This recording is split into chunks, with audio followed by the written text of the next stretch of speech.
Amp, thanks for the follow, man. Okay, so right off the bat, we're gonna look at this texturing thing. What is going on? There we go. Freezy, dude. Didn't didn't you resub yesterday? Mm,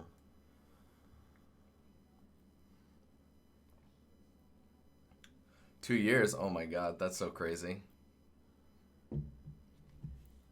Okay, so this is gonna take some explaining. So new month today. Okay, so we're in Blender, right? And I was watching a video of it was a Blender scene that was like, oh man, that looks really good. It was like an EV demo video, and so I started looking into like what you have to do to make your EV materials look like that, right? And so we got all this stuff going on here. Holds up pretty well up close. Frame rate on the stream's okay as well. Let's. So what you'll notice though is if we go in here, if we go to the scene tab, which is the second tab on the right here, there's ambient occlusion. If you turn that off, so the screen space AO is that stuff. So essentially what I've done is used a node called ambient occlusion, which gives you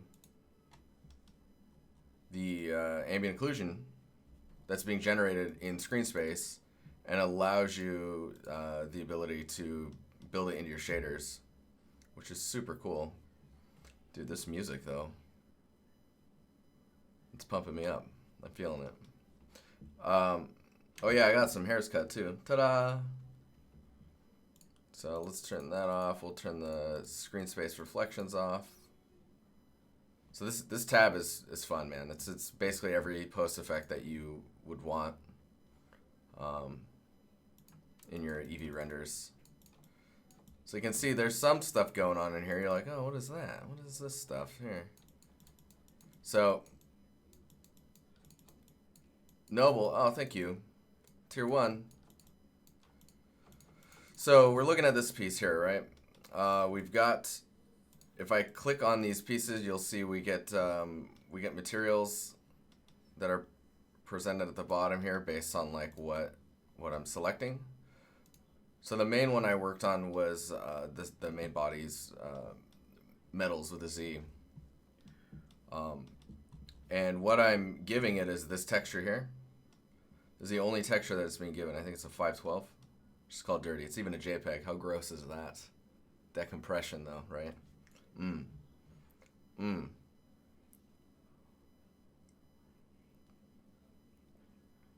It's a Swedish skull. Skull.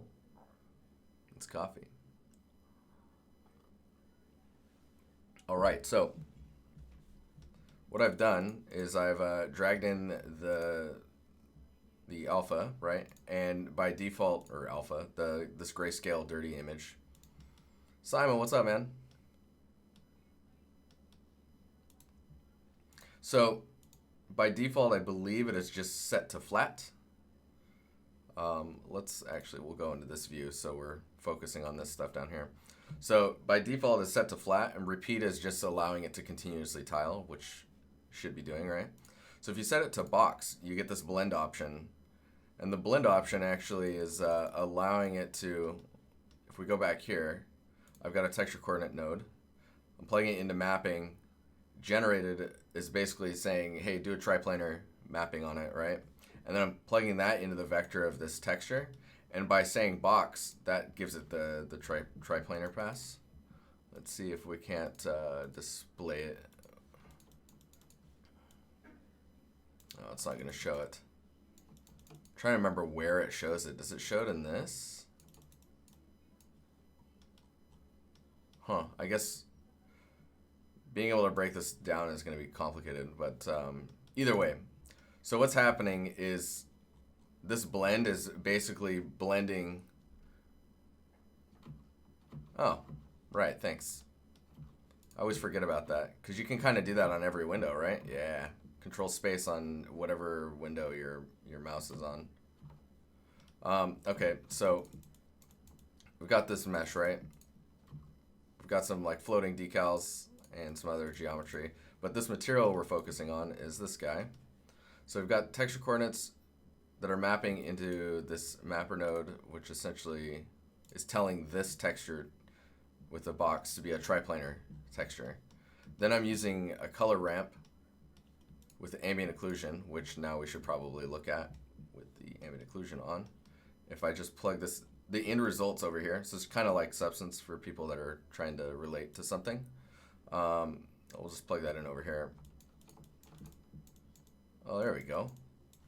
Okay, so I'm just gonna Shift D and drag this over here, so I've got a duplicate with all the values in there still, just in case I can't undo for whatever reason. So this is allowing me to, it's like a histogram controller, right? So I'm taking the AO and I'm messing with the AO values here. Let's see here. Yeah, so you can see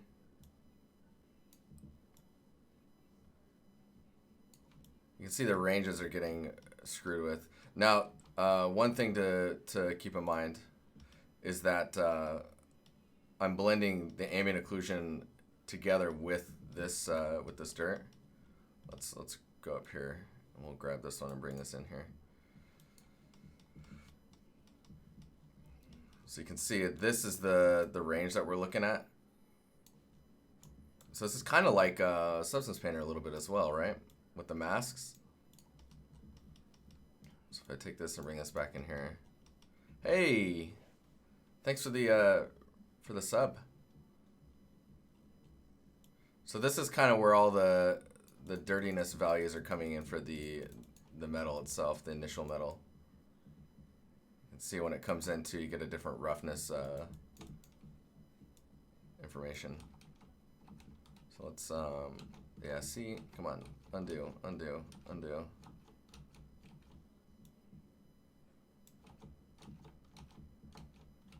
There we go. All right.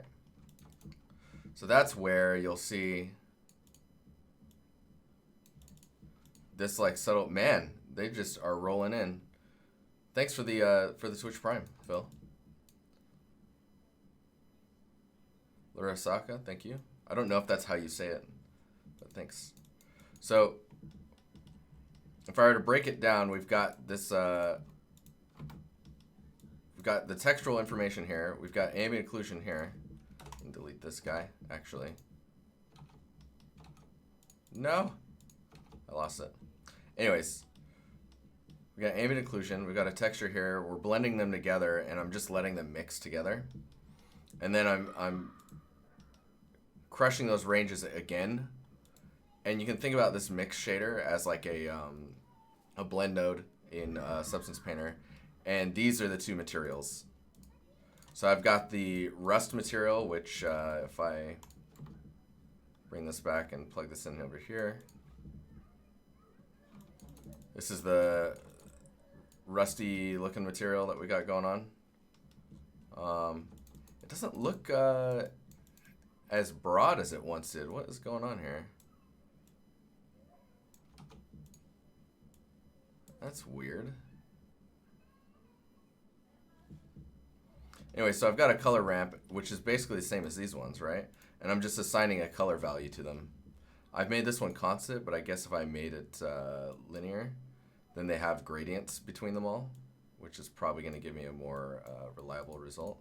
So maybe we can take these values. Like if we grab this one. Oh, what's this one? This one's pretty broad. So we take this one and bring that one down. You can see where it's at.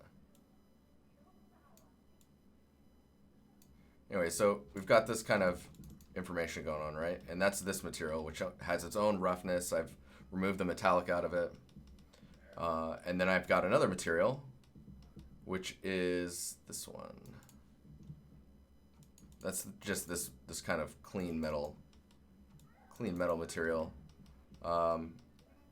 It's got a roughness range that's also pulling from the dirty map. Yeah, the AO is off, but I'm only looking at I'm not looking at the final result of it, just the textures themselves, or like what's being generated. The AO is only needed once I. Oh, you know what? You're right, because I'm using it from the beginning. So. Okay, hang on. I want to just double check this stuff, just to make sure we're. So if I'm in this view and then I turn the AO on, there it is. So you can see it's screen space as well. So like if I rotate to the side, you can see the values kind of all shift. Like where stuff is at.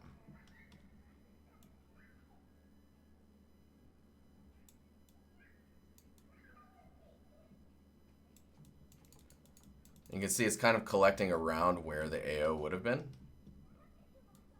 Based off of the mixing. Because if I go to the AO view, you can see it's here. You can see that. That's the AO. Nancy, what's up? How you doing? So, okay, so we've got this material, which is this rust material. And now it makes more sense because the AO is on. You can see where it's building up around the edges here.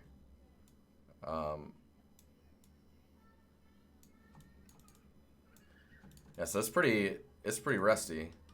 The other interesting thing is with this ambient occlusion, if I start like messing with the distance, for example, like you see how much you can like screw with the shader. It kind of does look like stuff from Star Wars, doesn't it? But then like the factor, like how intense your ambient occlusion is, contributes to this as well. You have to remember though that the AO is also happening on top of it, so it's probably better to keep the factor at like 1 or 2, and the distance relatively close to the scale you want to go with.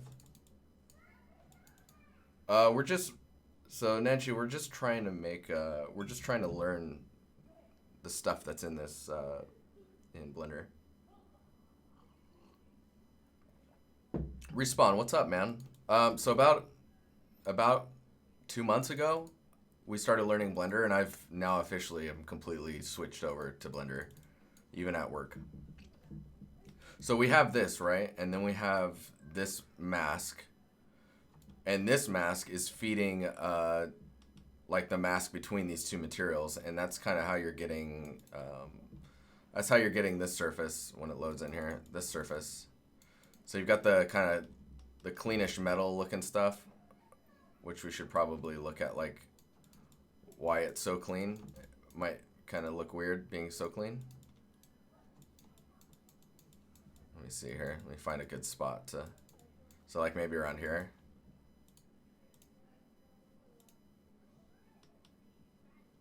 So I go in and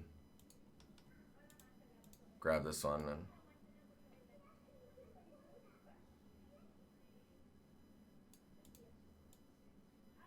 do that.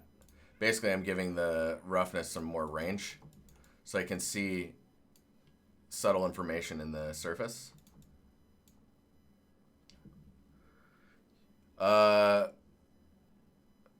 Bowser. Yes, I do. Luckily, that's very rare if we're being honest with ourselves. So we've got two materials here, and remember too with this this mapping node here, we can screw with these values, right? Because there's no UVs, so you can just kind of do whatever you want. If I want these all to be 2, maybe I'll make this one 1. See, I can do all types of stuff.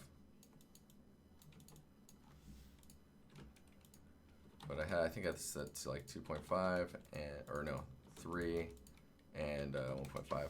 Oh, one thing that I learned was like if you Control C this value, you can just mouse over and paste, and it'll paste the value. So if I need this at 1.5 and then I can Control C and then V, Control V, Control V without clicking on anything. I wonder if I can, yeah. So I don't have to even type. If I have the values here, I can just kind of type those out. You can bake these out. What I would actually suggest doing though is I would actually suggest creating this material, this rust material, either as like a tileable or something like through maybe like Substance Designer or whatnot, and creating this material, this metal material, right? You can see that metal is much more interesting. Something's going on it. And then exporting out or baking this. So if you could bake this out and then recreate these two materials, then you should be able to get the same fidelity, the same look you want. Wilton, what's up, man? Yeah, there's a couple hairs cut. Got a few cut. Dude, like I was starting to overheat, you know, from the cold that I had. And so like, I don't know if you can still hear it, it's in my nose. It's just too hot. And then when I got the haircut, that was like a breath of fresh air.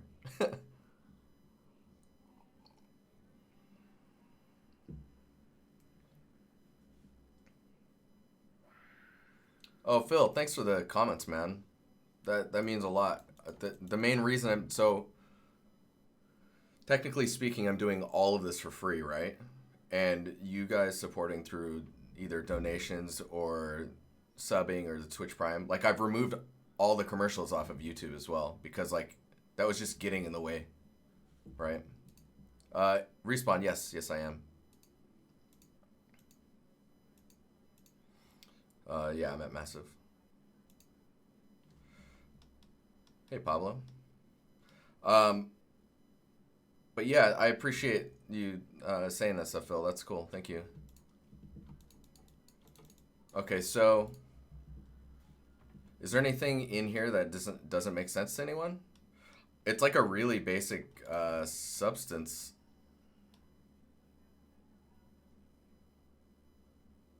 Wilton, I use it at work now too.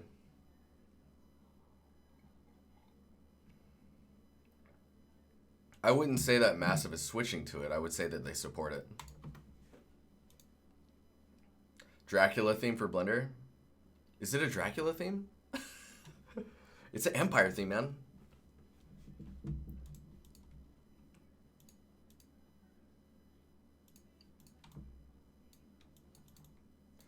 But yeah. Oh, some other cool things that you should see. If you're in the look dev, which I believe is what this one is. So if I go to solid. So if we go to look dev, right? That's this view. We'll go to layout so we can see it here. You can see it looks different here. Each of these views, like if I'm shading and you're in the look dev mode, go to the top right, you can select this and you can switch to different. I kind of wish you could click on it or like mouse over them and see it change, because like I have to keep going like this to see what stuff looks like, you know. So you can switch those on. You can bring the background in, which is just like a blurred version of the environment. And then if you click this little cog, where's it at here? You click this little cog here, you can go in and add your own HDRIs. In which case I've added like 7 other ones, which are these last 7. But yeah, so with that there, you can I usually lower the background, and then if you select this, you can rotate the camera to kind of get different angle on your lighting scenarios. Just rotate your HDRI.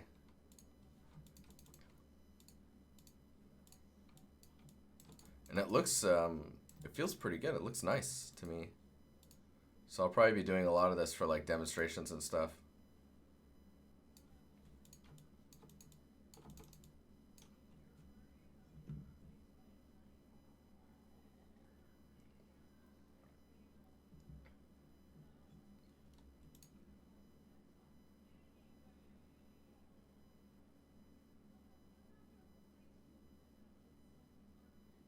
Nidhoagie Is it Hoagie? Hoggy?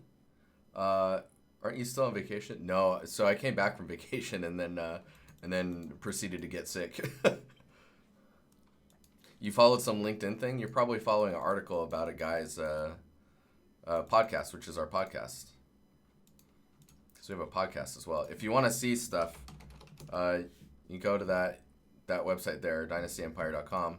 There's we've got the podcast is in there. I believe that good old guy, Alex Bedos, is in our chat. Hey, thanks for the Twitch Prime. RPO. Yeah.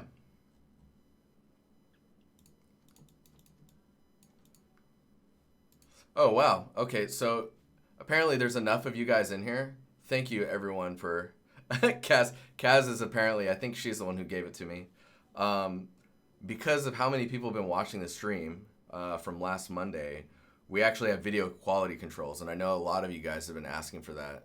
So as long as we keep our viewer numbers relatively high, I think it's like 70-ish, we start to get streaming video quality settings in the stream video on Twitch. So thanks for that. There's a couple of people that can't watch because they can't switch from 1080 and lower it down to like a 720 or a 480 even. You can even go 160 if you want to just, look at Melted Face DiNusty. You can just see raw creative juices, and that's all you can see. So let's I don't know what else we could. Let's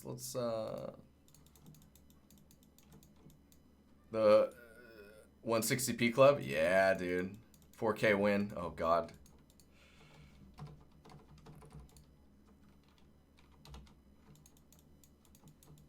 Oh, it's so shiny. So we were working on this giant scene, right? And it's just me building this out to try and like figure out a good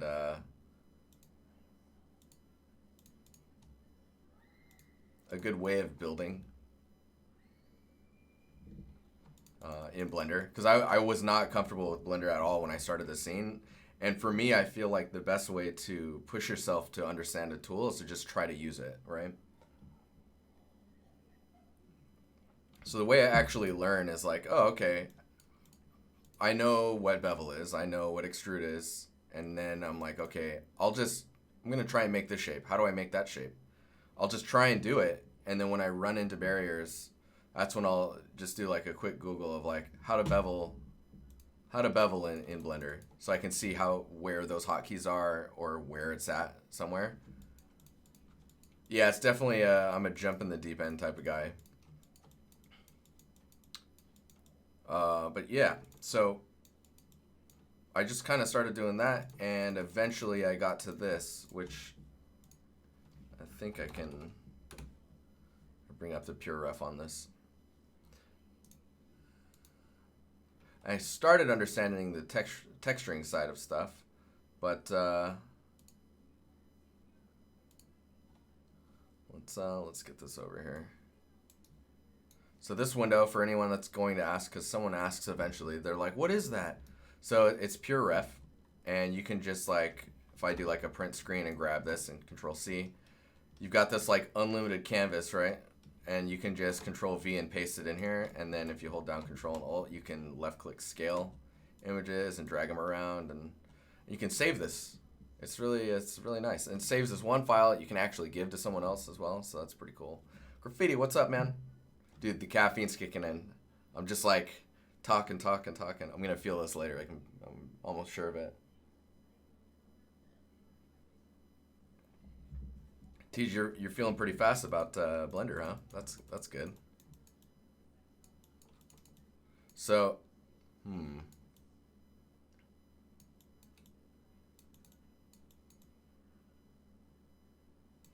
trying to think what we should build on here. So this is the concept, in case anyone's curious.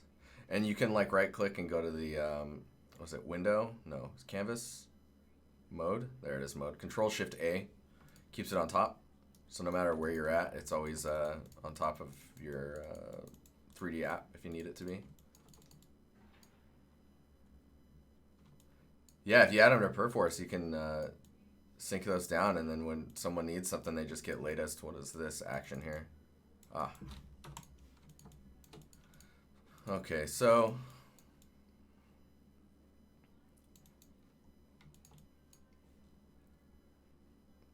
Burn Corp, thank you. Thank you for the Twitch Prime.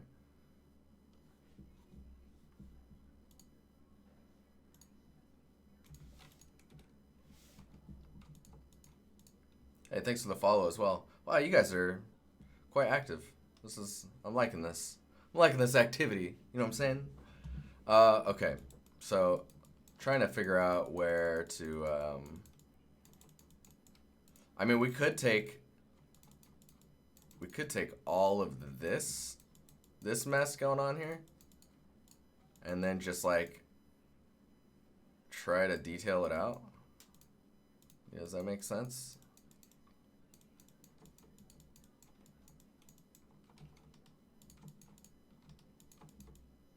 Because there's like all this inner workings and shapes and details and stuff.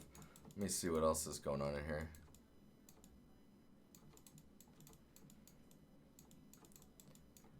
So there's all this stuff down here too. Ooh, ooh, ooh, ooh. Make it happen, we believe.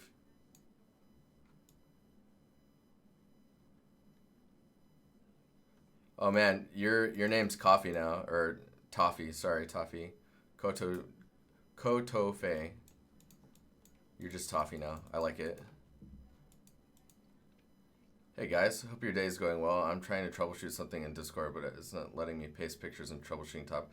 Aha! You're Nomad right now, I take it. Alright, Graffiti. Cheers, man.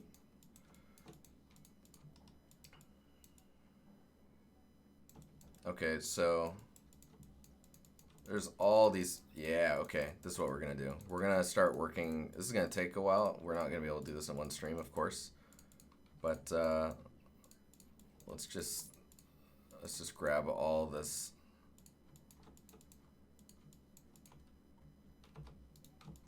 Just making sure I'm grabbing everything here.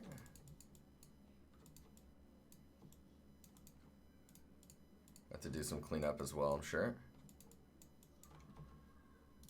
Oh, there's something missing there. This guy. I don't even think that needs to be there, but whatever.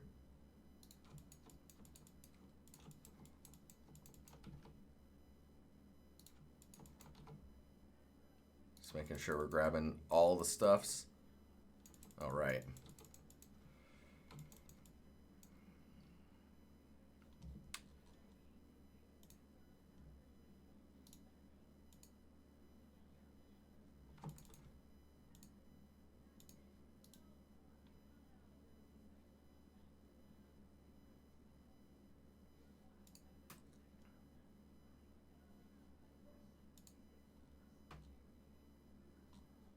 Man, this is gonna be difficult. I haven't watched Lucas. So we have a partnered YouTube channel, Lucas, who's helping people learn how to get into Blender.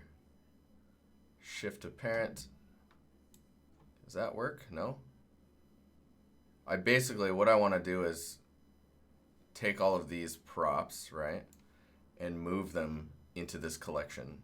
But I think in his most recent video, which I have not watched yet, he shows you how to do it. I wonder if I can do this.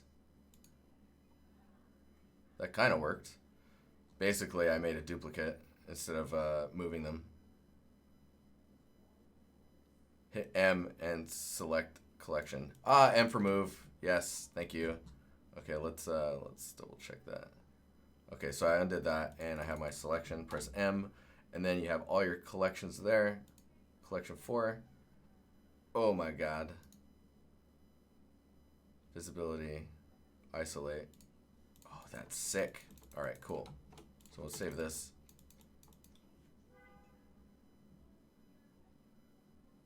No way, Wilton. That's crazy.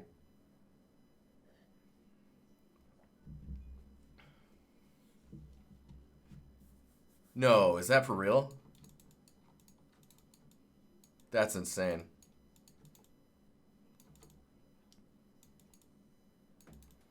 Okay, so we got this front panel thing.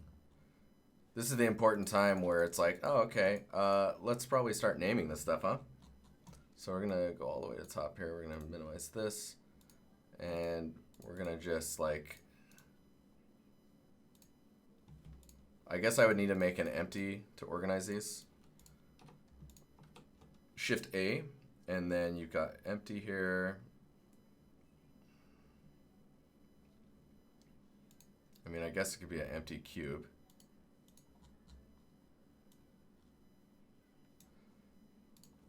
Let's grab these.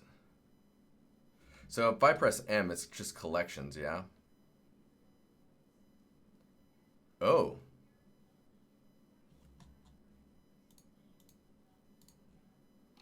What if instead of an empty, why don't we just make new collections inside of a collection?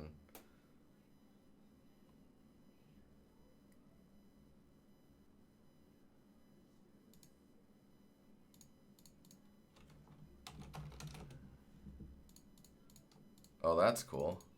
So if I like shift click all the curves and then press M and then I go to collection 4, I can go to curves. Ooh. Ooh, organization. Feels good.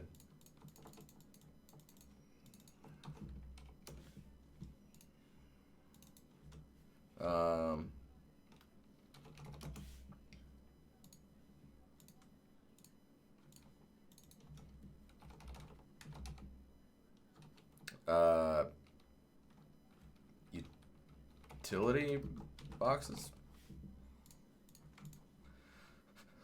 Let's see here. Okay, let's scroll this down. So right now we're organizing all this stuff. Supports with 3 P's.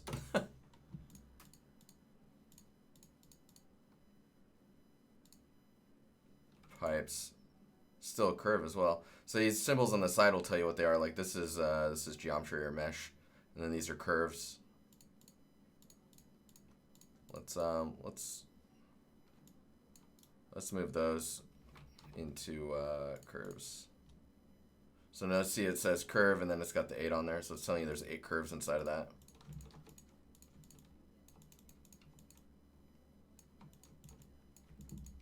So this stuff is more like structural type things. Hey, thank you for the follow. Wow, that's a lot of followers. Thank you guys.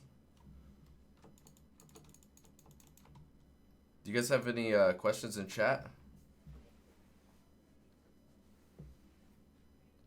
Burn Corp. Dude, you're like our minds are connected. Is there a, if I just right click and press N, I can make a new collection? Yes, I can. Cool. Curve. Structure.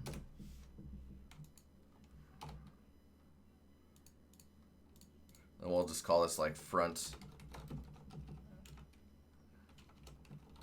entrance maybe, since there's like a door down here, but we're not really worrying about that right now.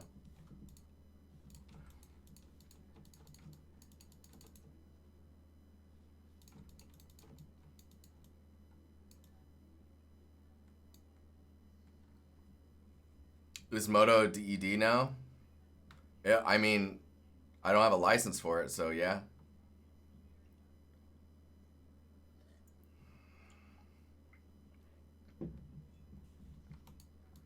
Dude, look at this mouse pad. How sick. Thanks, Gabe. Alright, so we got some supports here. So this roof thing here is probably going to be some type of cloth type surface. And I've got a weighted normal on it. Wow, I didn't even... Okay. I'm actually probably going to go back and...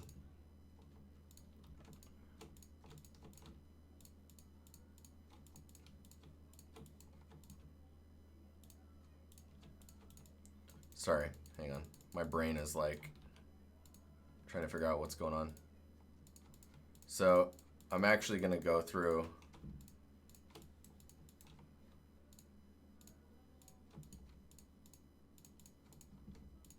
I'm going to go through and separate this out. This is not how you want to be selecting. Press P and click. That'll give it a separate piece. So I want to delete this under area and just have this top piece. Now, the reason I'm doing that is just for working sake. I want to be able to go here, right? This little modifier gear, this like wrench thing.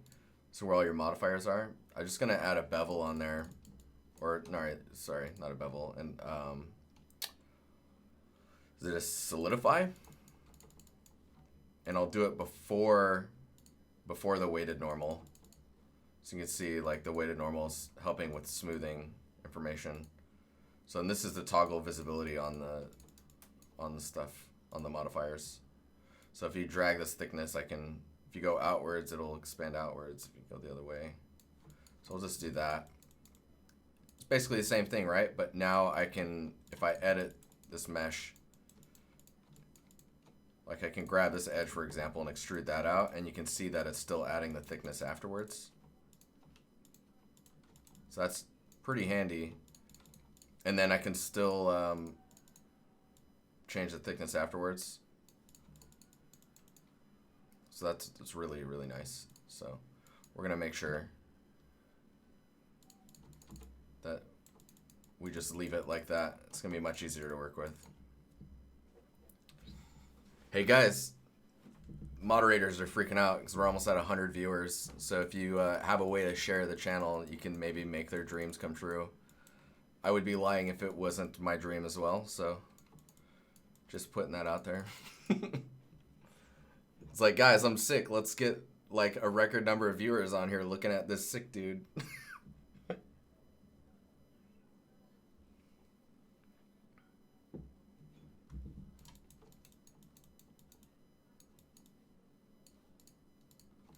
Don't hide anyone. Just tell everyone to come here. Tell them Ninja's on the stream.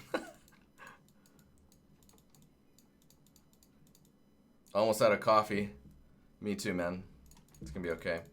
So we've got this kind of organized. We've got structure and curves. We've got the add front banner piece thing here, which I assume would probably have some like holographic type thing on the front of it.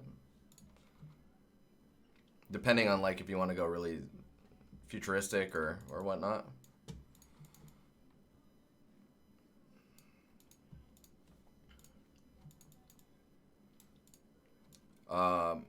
But yeah, so now we've got these. We've got the utility boxes. I think I'm going to split some of these off.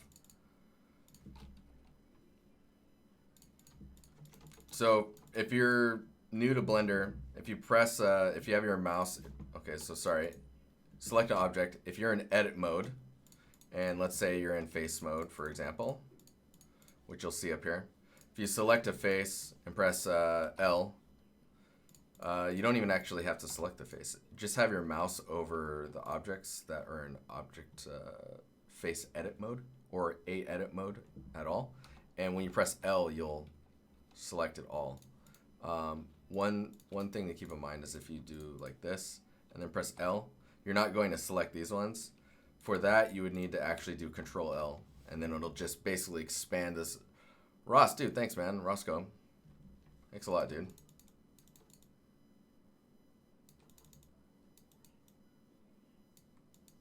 Omega, I'm blushing, man.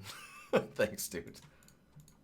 So this is really useful. This whole selection thing. I should probably just map it to my mouse somewhere, because I have to lift my hand to go across the keyboard, which I'm not really a fan of. Anyway, the reason we're doing this is I want to press L on this, P, and enter, which will basically separate it out. And because I've already named it, right, the naming convention is automatically going to go 0.001. So if I just, and it'll stay in object mode of the previous. So I can just go LP enter, and then select this one, LP enter. And now, technically, I've got all of these as their own separate utility boxes. This probably needs to be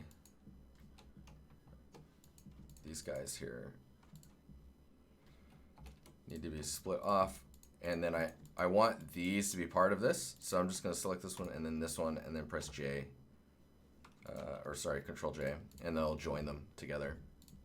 And it joins to the last selected. So you'll see I selected the bottom ones and then the body.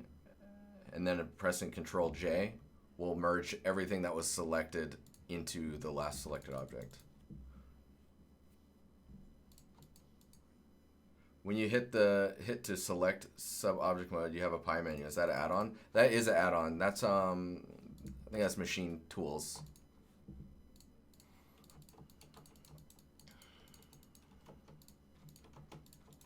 Yeah, because you'll see I have this, right? And when I go to edit, I like that I've got the pass-through option right here. Of course, that exists. Like machine tools is just changing the position of things that already exist. Just so that everyone is aware of that. They're not really, machine isn't technically doing anything that Blender can't already do when it comes to machine tools. Yeah, Control J. It's pretty, this part's cool. So it works for splines as well. Like if I go to edit these, you can see these are splines. And you'll see I always go to the mouse and the move version, because like you can do this, right, and then select those and then press G to move. But when you're in like a really free-form kind of creative mindset, pressing W until you get to the arrow and the move gizmo at the same time will just move whatever you're closest to. So see how I'm closer to this than here? When I click, it switches to them, and it's already in the move state. So I can just click and move stuff, and then click this one and move this over here. Now, you can select all of these now and go edit, and then just move these things around pretty freely. Alt center click or Alt middle mouse click will frame up to that area and make that like the center pivot. So I can just go in and, if I needed to, right? I don't need to move those around though. I'm just showing you guys. But what I was gonna say is you can select all of these guys and then press Control J and actually merge all of the curves together as well. You'll see that there's 3 selected here, and then Control J merges them all together. You'll see there's a size difference, and that's because the other, like if this, the previous or the last selected spline or curve, its diameter gets inherited to the other curves that are now merging into it, because it's one, right? It's now one asset instead of multiple, and so it can only have one curve value. We have to remember that.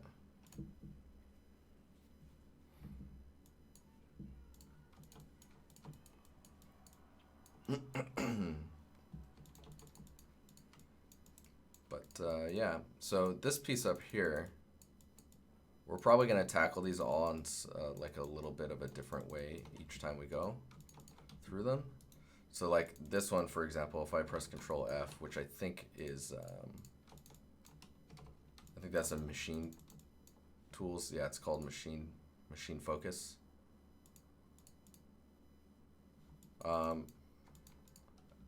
Focus is on the asset that you've Control F'd on.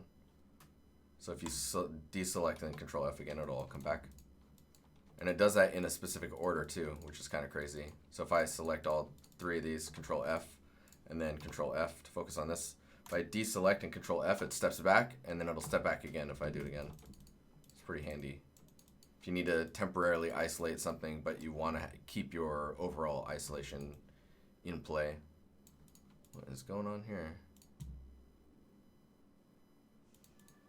There's some edges that are sharp there. There we go.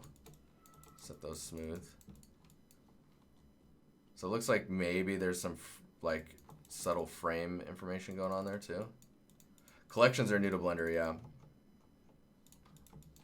But whenever you refer to anything Blender related previous to 2.8, I most likely will not know. I don't know almost anything about 2.79. I do know that though that collections are new.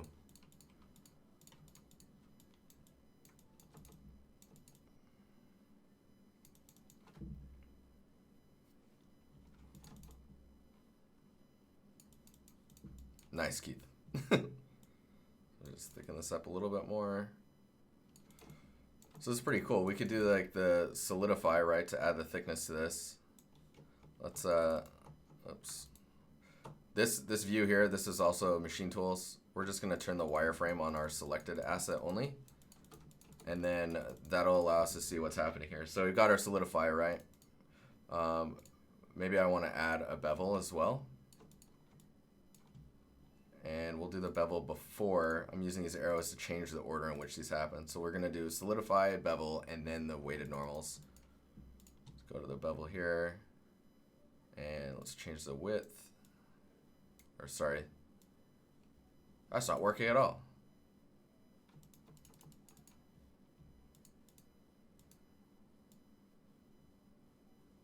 Nice.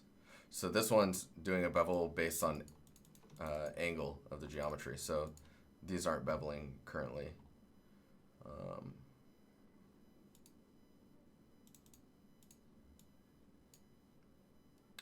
Oh, that is really weird. I'm weirded out right now. Hang on, what is going on? Isn't this supposed to, or is it profile? No.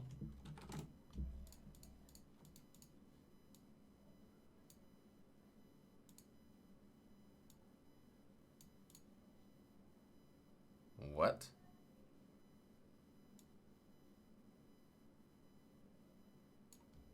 Did I find a bug? What is this? I for sure did not. That'd be weird if that was the case.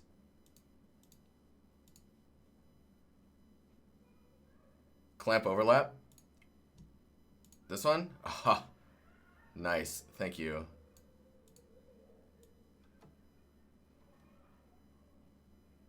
Awesome. Okay, so you see this one here. Dude, thanks. You'll see that the values get really crazy all of a sudden. So if you hold shift, you can move them at a smaller rate. We're gonna, nice. Angle, none. Wow. What is happening? Oh, that's weird.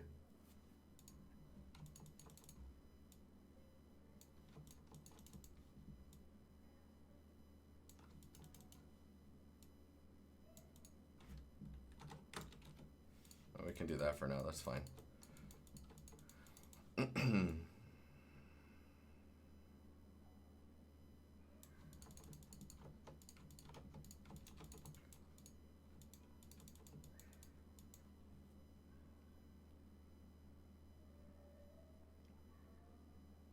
Oh yeah, so you're running into issues.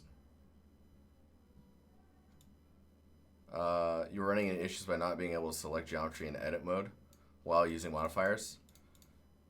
So, I mean,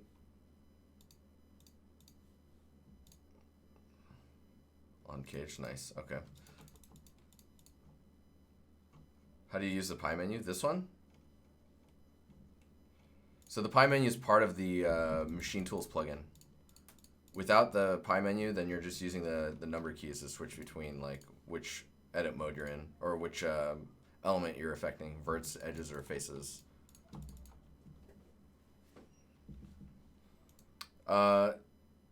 Ready picks one, smooth by UV islands built into Blender.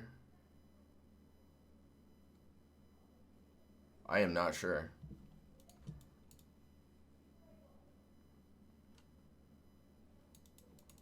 I'm not sure on that one.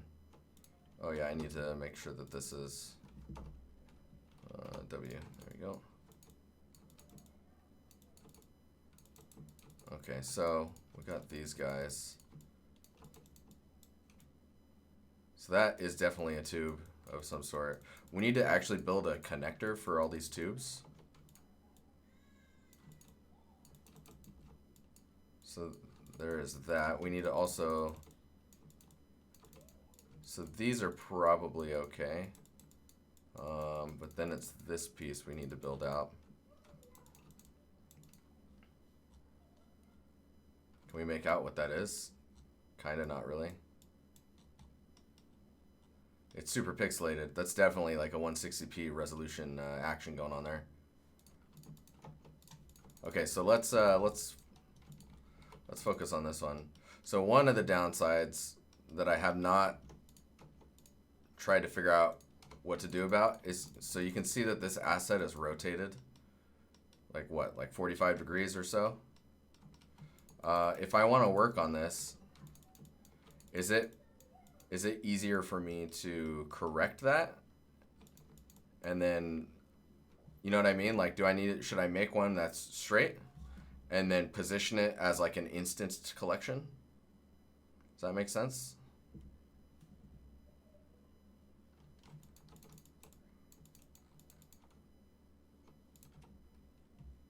So it's like bring this over here and then separate it.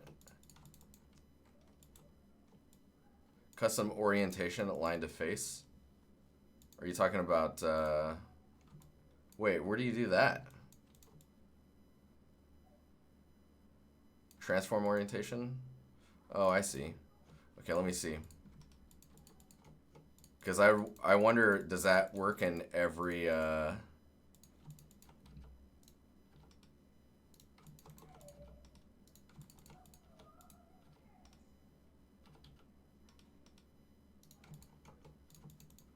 that should work.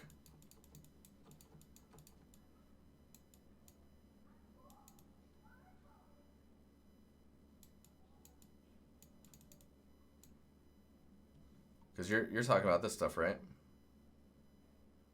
And this one's create an orientation. What? How do you, what? Okay, hang on. We're gonna look at that.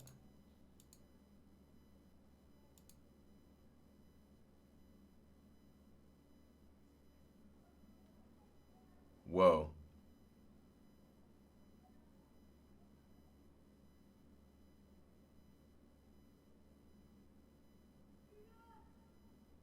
Hang on.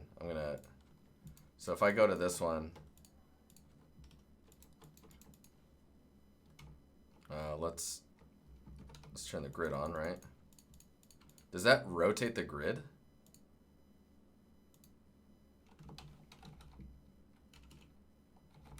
Or does it just rotate? I guess I should look at this here. So if I got global, it's that way. And if I switch to custom,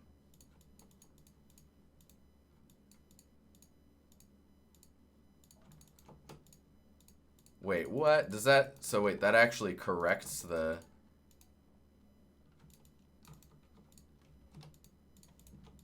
let me see. I need to see this.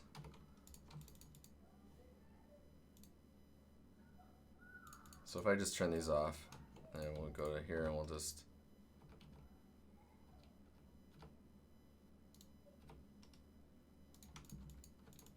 wow. All right, well, I'm gonna try that. We'll see how that goes, because that's kind of crazy if that's the case. Oh no, my coffee.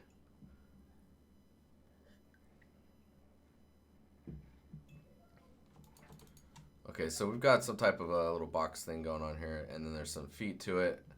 Those feet might even be a little different than what we're doing here right now, but it looks like we've got some type of panel there. We're gonna add the 3D cursor in here.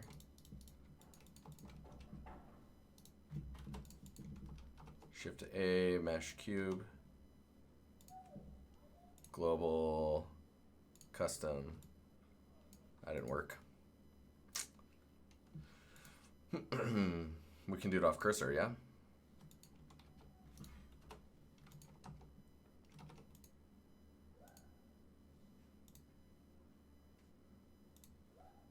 There you go, line off 3D cursor. I'm gonna scale that in.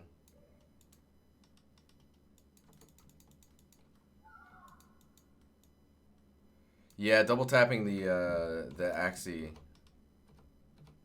helps with snapping to that stuff.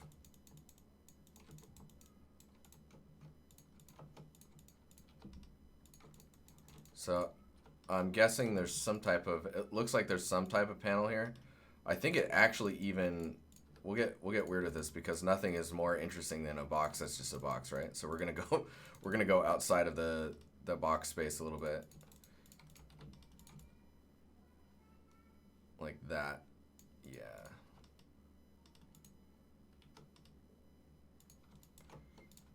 So that'll be expanded out that way.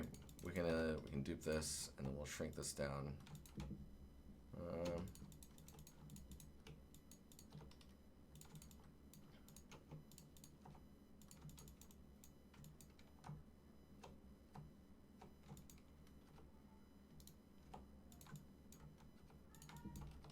We'll just put that there for now. There's something there, you know? Cool. Let's, if we get a better, I get some shiny on there. Yeah, cool. There's also some type of other panel thing here, which could be similar. Dude, one thing I've really learned is the dissolve. So control plus on the numpad to the side here to grow your selection. Is if you press X and you dissolve, man, it's so nice to be able to dissolve a face when it works. And then you have this, right?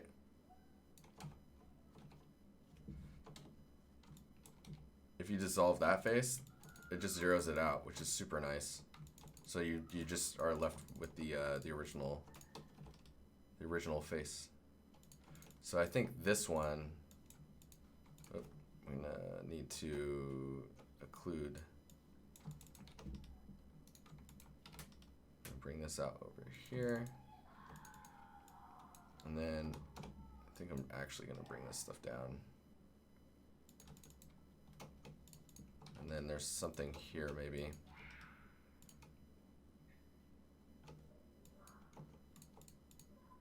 Control J. Vertices. This looks like it goes down a little bit further. And then I think this edge is beveled. Or something's going on there. I like the idea of this being beveled just because then the overall appearance is much more, it's just more interesting, right? Well, maybe a little bit bigger of a gap in there. And then I guess we can take this back.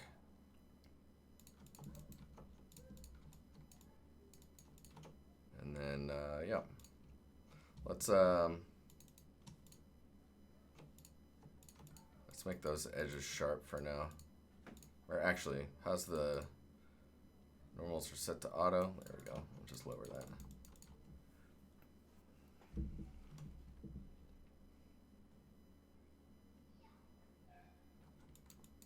Makes it look like a sled rather than a bracket.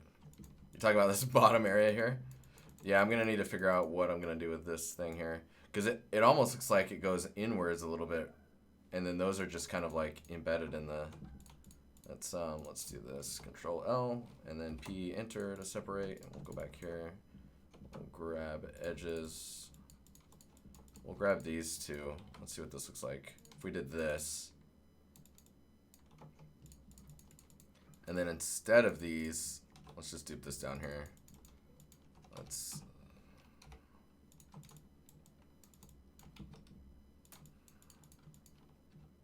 we'll just delete that. We'll bring this in this way.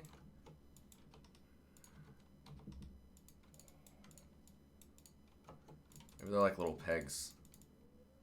And I like the idea that this area is like kind of scooping in like that. Actually, I wonder if I need to be geometry. So what you're seeing me doing is I'm moving the origin here. No.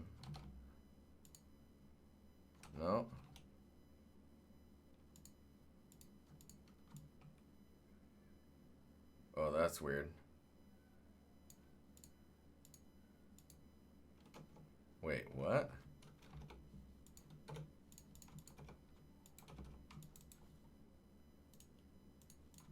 No, it's still... Oh, that's weird. Okay.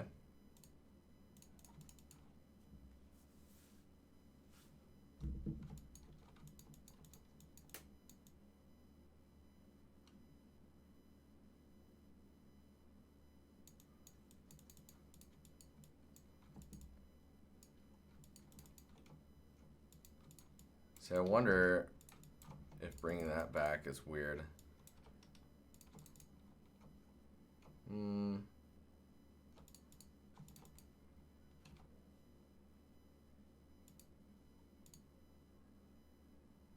No? What is going on? I am not using that right. Can we, so to selected. Okay, so I'm going to move the origin to there, and then to cursor. No? There you go. That moves the pivot there. And then Alt X. There we go.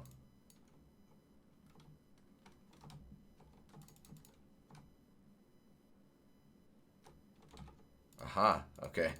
So these are, right now I've instanced these. That was a really weird process. I don't know if I'm gonna be, I might retain, that was a hard ops, which is another plugin.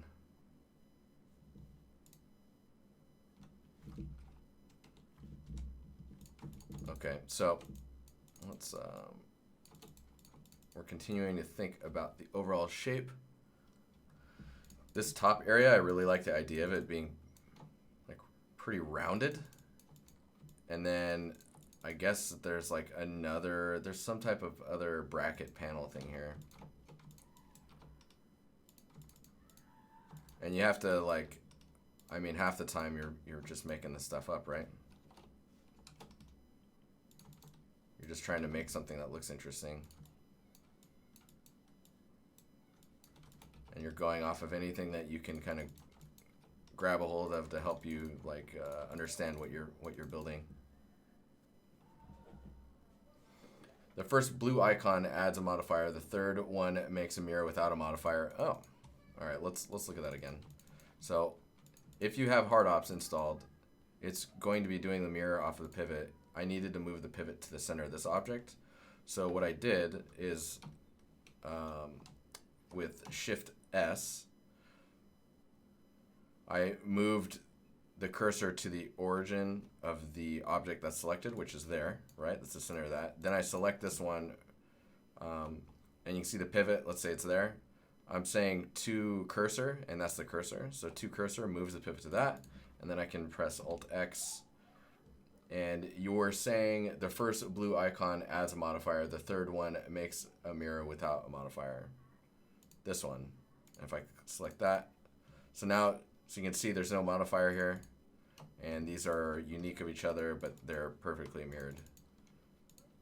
Afterwards too, then you can go back to, you can go back to this object, Shift A, and then to geometry and move the pivot back to the center of its geometry. And then the cursor, I always like to make sure that it's to the origin, which just puts that cursor all the way back at the 0 to 1. Or the 0 to 1, the 0, 0.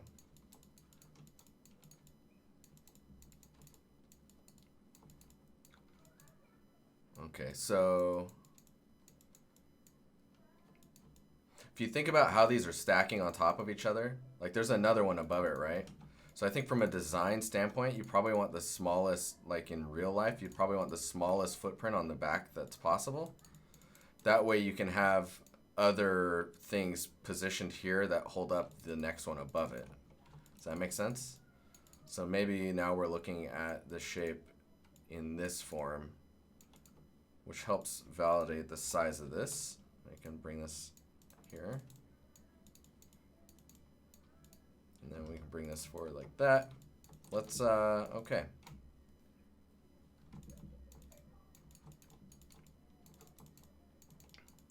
Okay, so let's add a bevel modifier to this.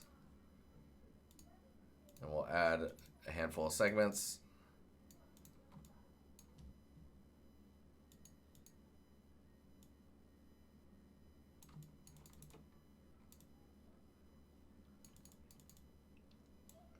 So we had 3 segments at 0.3 meters.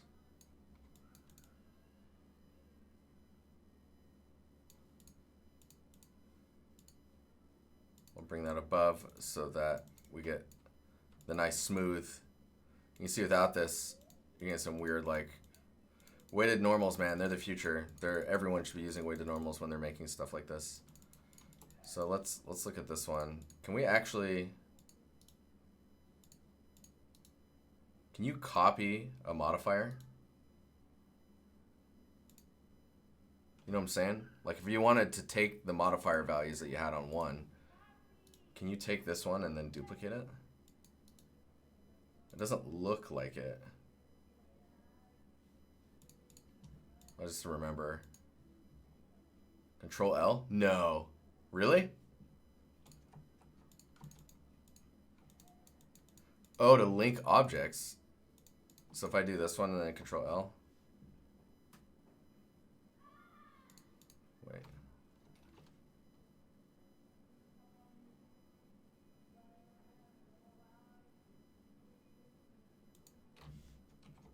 Okay, so wait, that would mean that I'm selecting. So I select this one, or so if I select this one, Control L.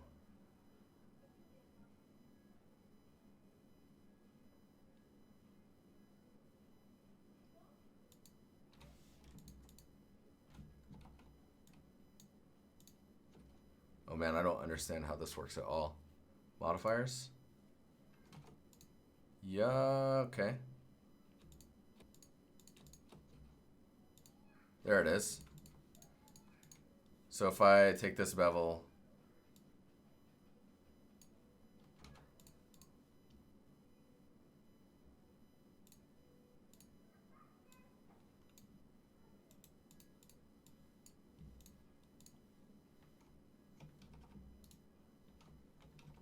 I need to understand what I did there. Oops. Okay. Yeah, so I selected this one, then selected this, press Control L, and linked the modifiers, which now if I go back to this object, has moved the modifiers here. Now when you say,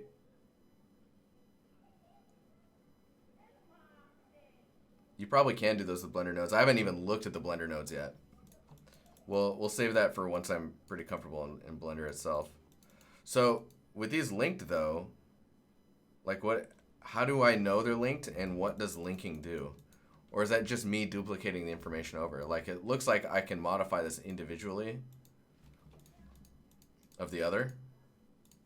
Like if I want the width of this to be more, it looks like I can. It just copies information. That's cool. And then there's no link that exists afterwards, correct?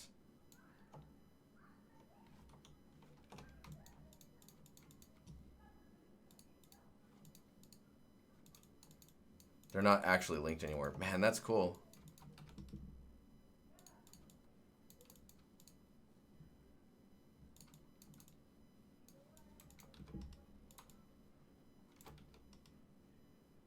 So what I'm doing now is I just want to make sure that I get a decent height on these. Man, that might be a little too extreme. Let's see here. Let's do 0.4 with 4 segments. We'll go to vertices and we'll just kind of bring these down.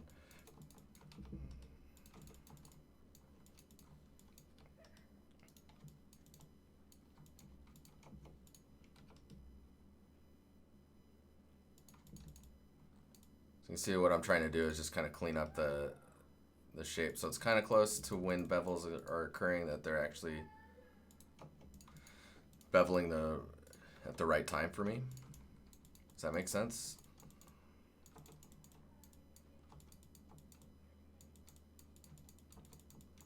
And then this looks like it's actually a panel. So I guess, I mean, we could, let's delete the weighted. And we'll go to this bevel and we'll apply it. So we've committed to the bevel. That's fine. And then I'm going to save this. We're actually going to start looking at, so I hit Alt-W, we get into this thing called, this is a plugin. It's called Box Cutter. Oops. And it gets kind of crazy because it just cuts things for you. Let's do this.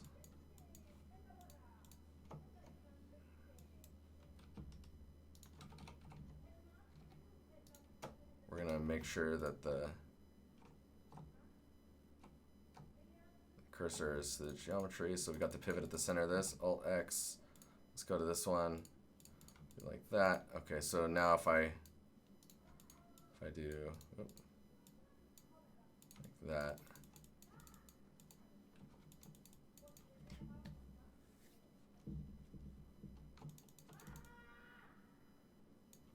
Oh man, chat's just moving.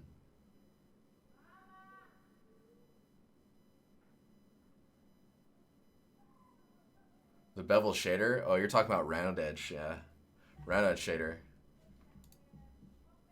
They call it bevel shader in here, but yeah.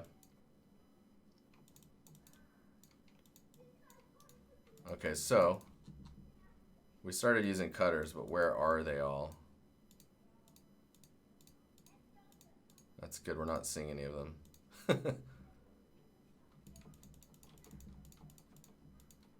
I'm still not sure if this is the way I should be going about this, building this asset out, but it's all good. So see with the custom and global, you see how there's a weird transform stuff going on when I go to the side? Like from top, it's okay.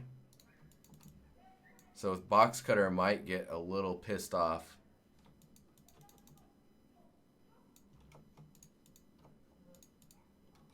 Let's exit out of that for a second. Man, I'm still not convinced that this is...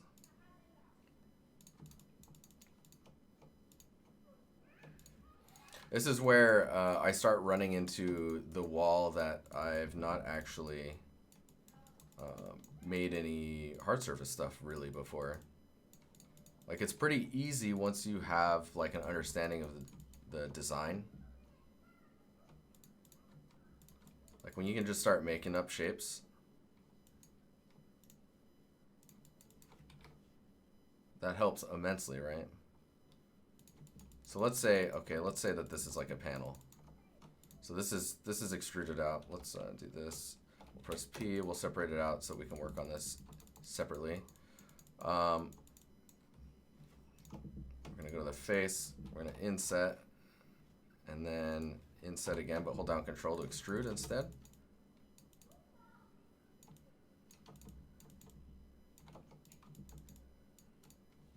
I'm gonna turn this on.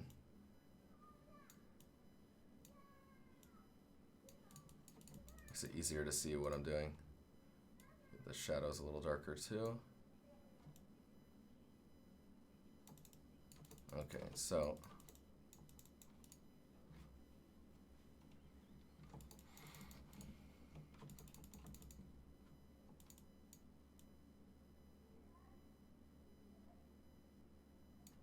oh no.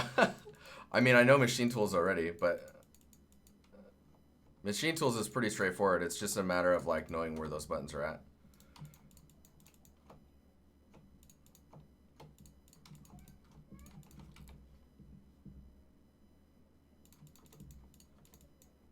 I'm starting to wonder if like this was actually better to... Yeah, this is all separated out, so let's go and grab these.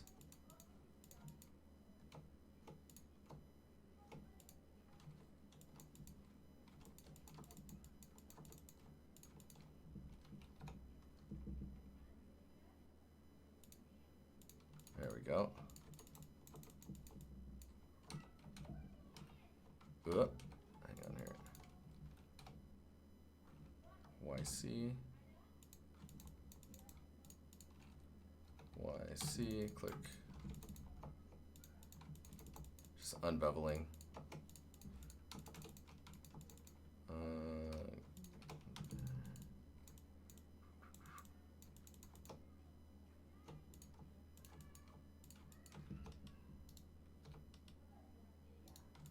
Wait, what?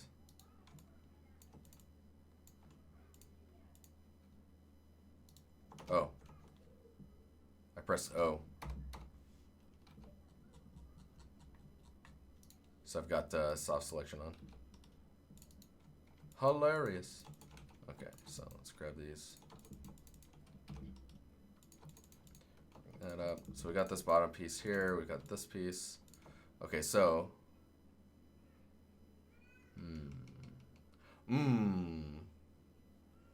Face. Your face.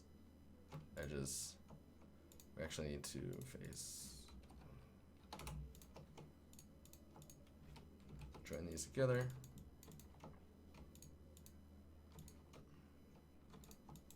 I think I'm actually going to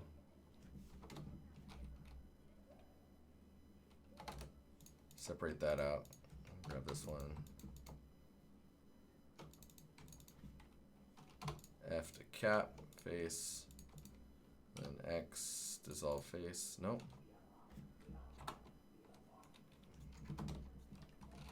This is me trying to build all my muscle memory, guys.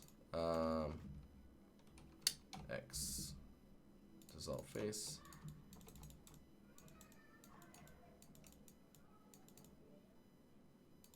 And bring those back. All right, cool.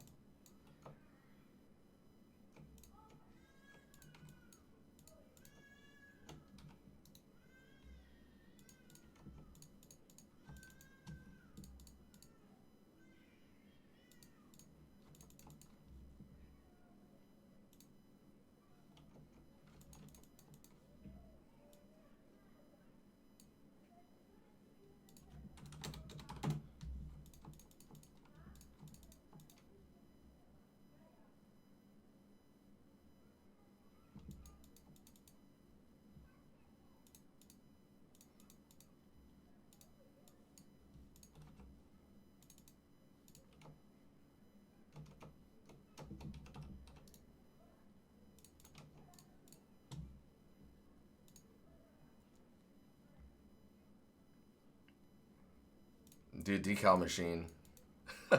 Roscoe, just to let you know that there's other things on the plate as well. It really makes this type of stuff feel way too easy. We're gonna have to start designing our own decals if we want to like get unique about it. You know what I'm saying?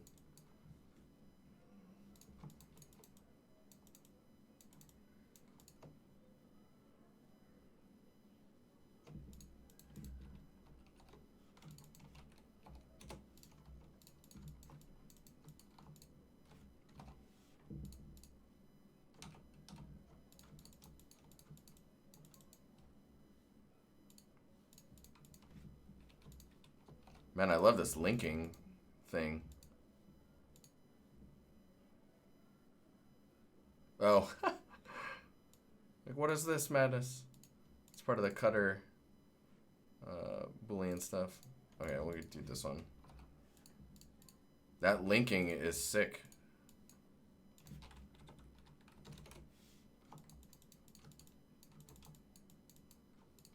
Yeah, let me see if I can... Because I kind of like to just hit everything at once, and we'll just see what sticks and what feels nice. It's like maybe we should be starting to use one of those materials. Like we switch to this, and we get this guy. Let me put the metals material on him. There we go. Look at that. You're already getting the rust on there. Should allow me a little bit of room to be thinking about what's happening. And of course, like you see there's some skewing and stretching and stuff happening that we're going to have to figure out what to do about. Because this is rotated, right? It's not actually unwrapped. Could probably start doing box unwrapping to just make this type of stuff a little easier. But it's a little early for that, I think.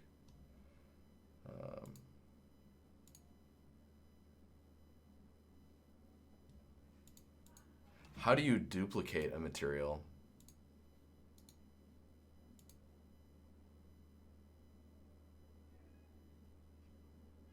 Single user copy. So if I click this and just call it metals 2, now it is no longer instanced to the other ones. And there it is, metals 2. All right, cool. So then technically I can go into this one, go into the shading here, and where are we at?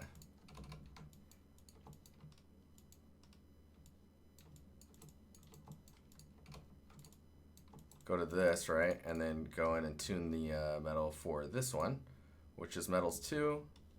Go down to the metal down here, and let's make sure that that base color is nice and light.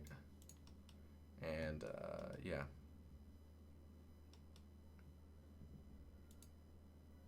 We're gonna just unplug this, give it like just a roughness that makes sense to us. Actually, no. We can, because I want some information in there, right?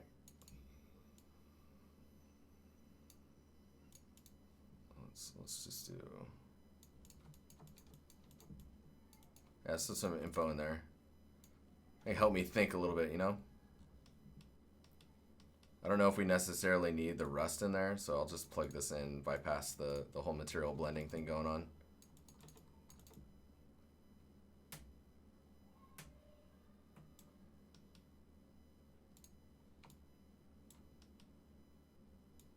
Man, I need, you know what I need is some thinking materials. That would be so nice. So like essentially what I'm doing right now is I've applied a material on here that helps me kind of visualize what I'm doing or how I'm thinking about stuff. And then I'm just going to remove a lot of the information that gets in the way of that, if that makes sense. So like if I plug this in, right, we get the rust on there. But if I go in and like just delete that and then bring one of these up here, actually no, I can just take this one and also plug it into the color of this. Yeah, we'll get the information, but we won't get the color from the rust. And we can make the roughness. Let's see here. Try to wrap my brain around this.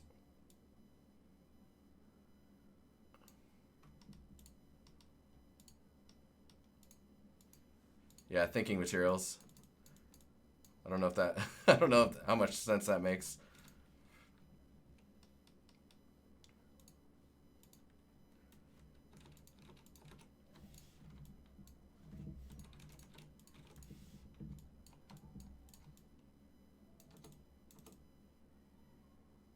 Because see, now I've got information that lets me know where things are intersecting, and it's kind of like more interesting than ambient occlusion to see how stuff is reacting.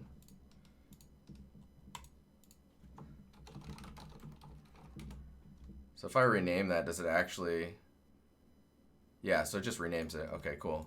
So I should be able to select these ones and go here and tell them to be thinking metal. This one, thinking metal.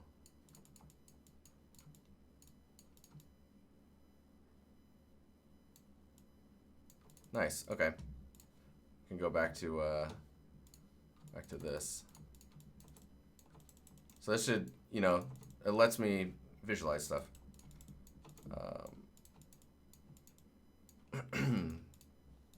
Man, that's cool, because then I could actually surface color ramp.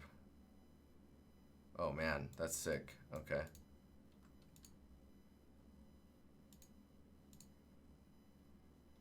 Surface color. No, that's not doing anything. Cool. I'm gonna have to make another one here in a minute.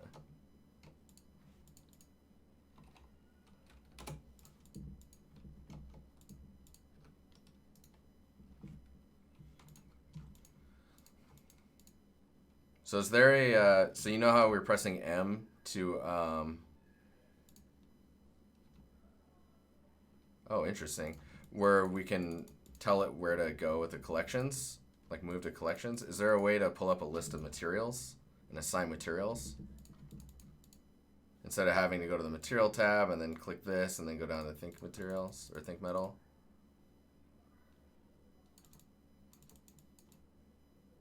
Does that make sense?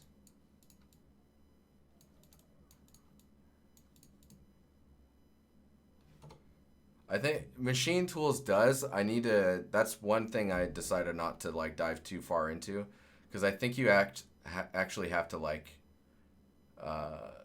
go into the settings in here and actually go to the add-on and then machine.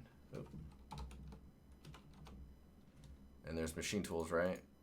And I think you have to add the materials in here, which requires that the materials are saved. I'll look into that later because that's some other stuff.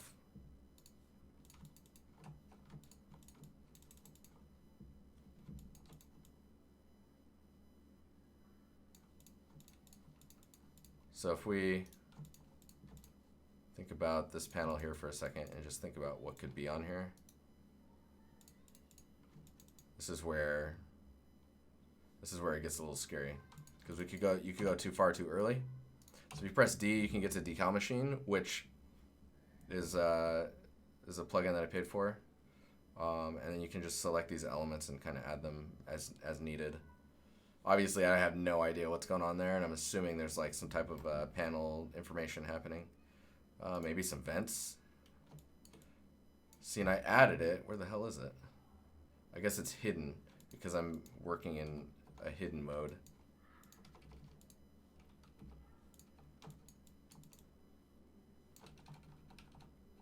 Now, this is going to get complicated really fast if I go too crazy.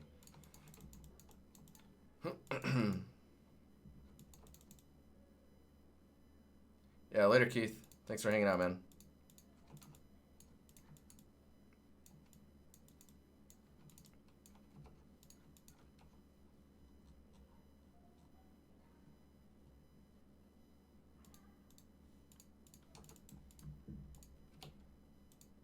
Okay, I need to understand where those are going.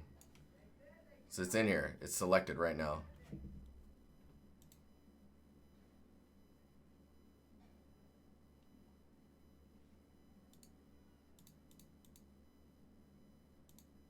There it is. That is weird.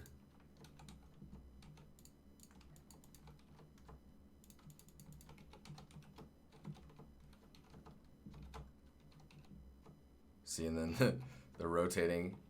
This is going to get complicated.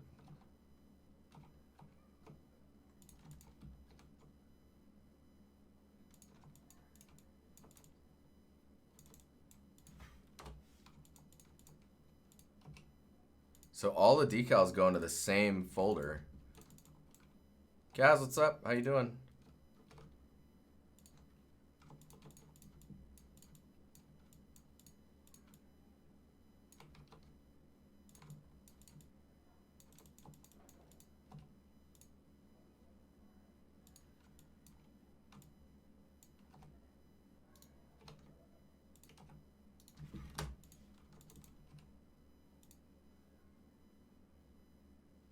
The other thing is right now these don't take into account color information either, other than like maybe what's below it.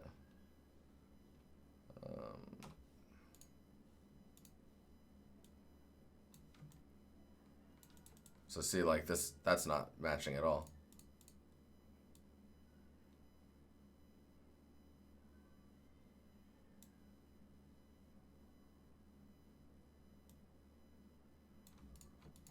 A little closer. Anyways, so we can add stuff like that, but I think we still need to figure out some other elements. Like we need to design some plugs and stuff, things that can plug into it. Like if we unhide everything and go, man, this is fun, guys.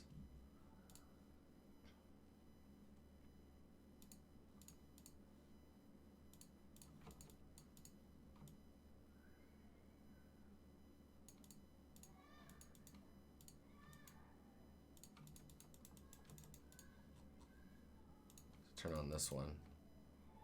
Ooh, and then go up here, and then what if we can steal one of these?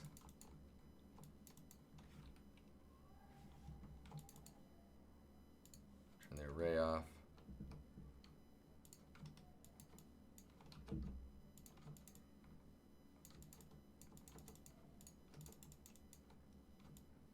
I'm probably going to that side piece. This HDR I'm using is this one. I got it from HDRI Haven. It's called Adam's Place Bridge.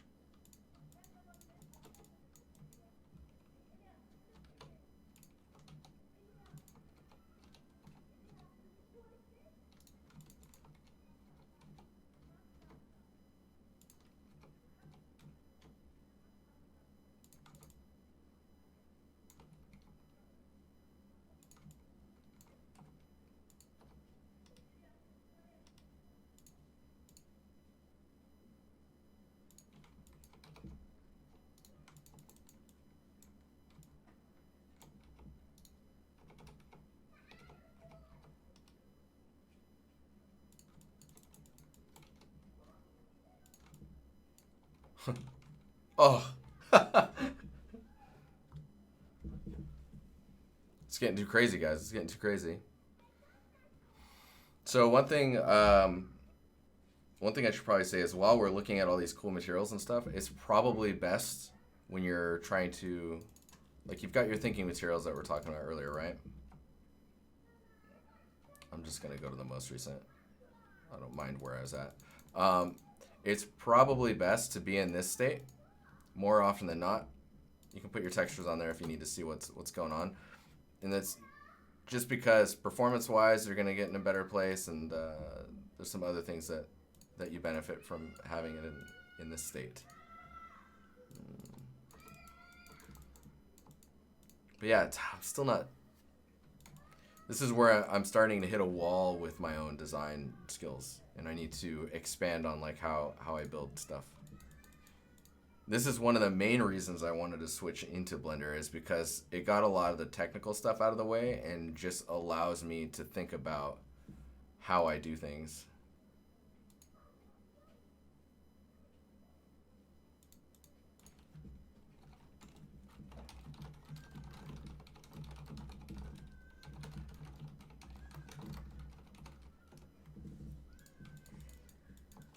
So let's think about that stuff.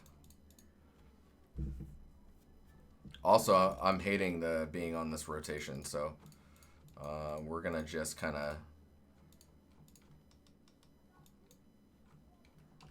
dupe it over here. And it's definitely not straight, but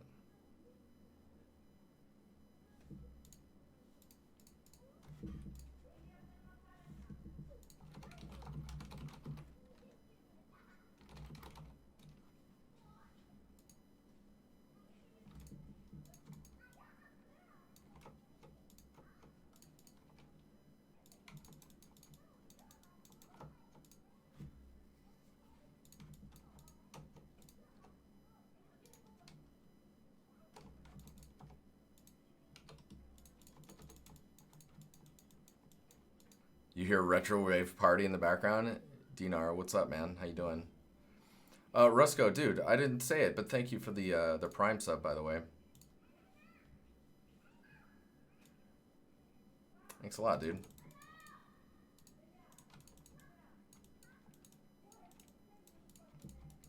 Okay, so let's continue to block some stuff out. So we're gonna just move the cursor there.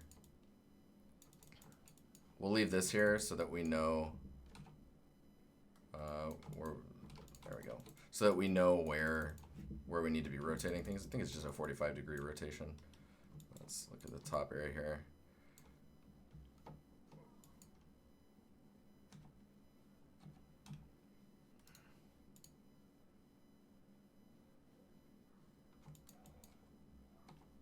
Gotta support the Empire? Yeah, dude, thanks, man.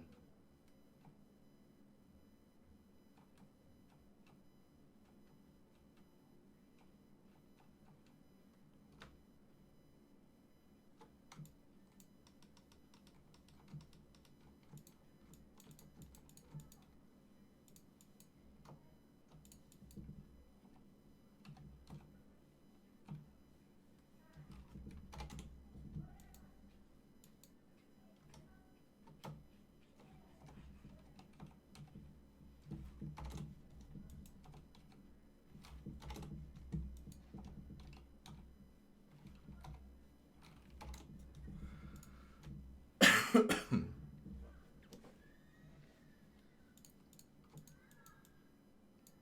out of coffee, guys.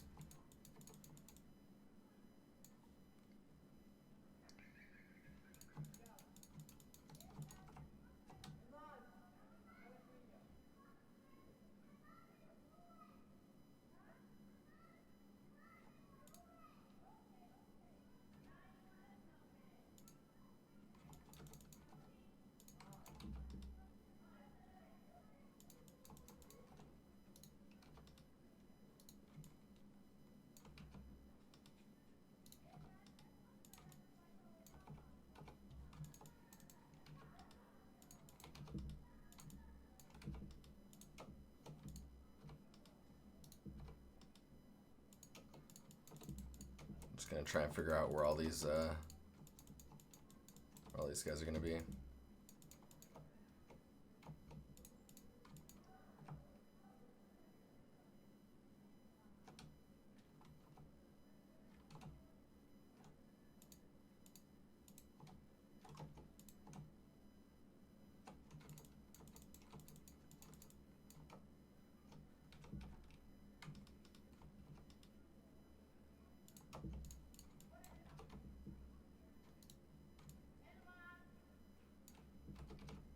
What? Why would it do that? Oh, really? Wait.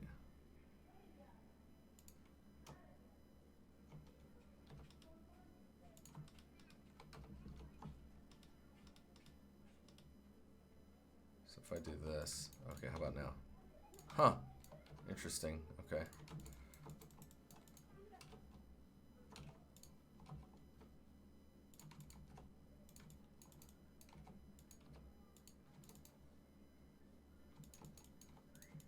Maybe we want like a vent thing there too. I know we need a thing over here. That needs to be bigger.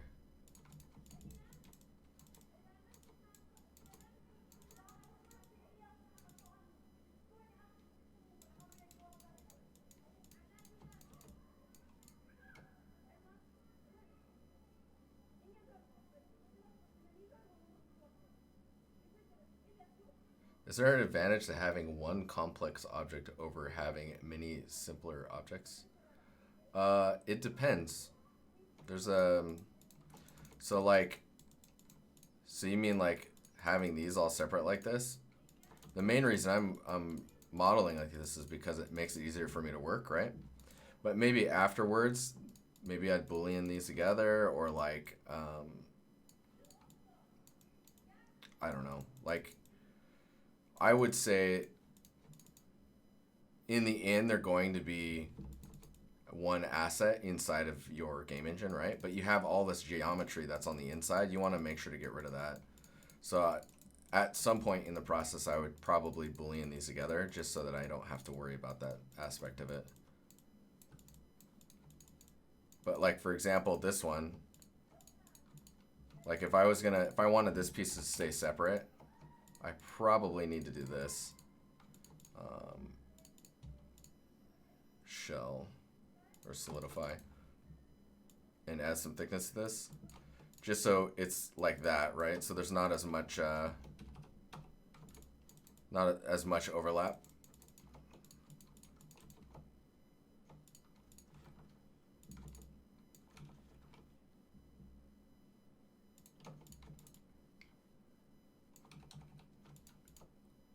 I actually think I'm gonna unbevel. What? Why? Unchamfer? There we go.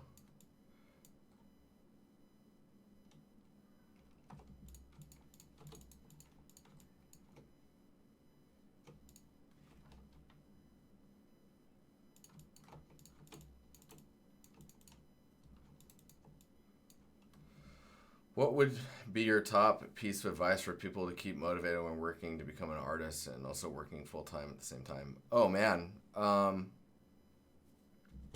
So if you're working full-time and you also need to be, you feel the urge that you need to be working on your personal art, to be pushing yourself, I would go and do a game engine at home in your personal art less often. That way you can concentrate on just becoming more design oriented. Does that make sense?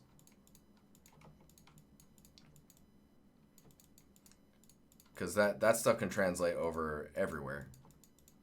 Like if you can figure out how to design stuff in a really strong visual way,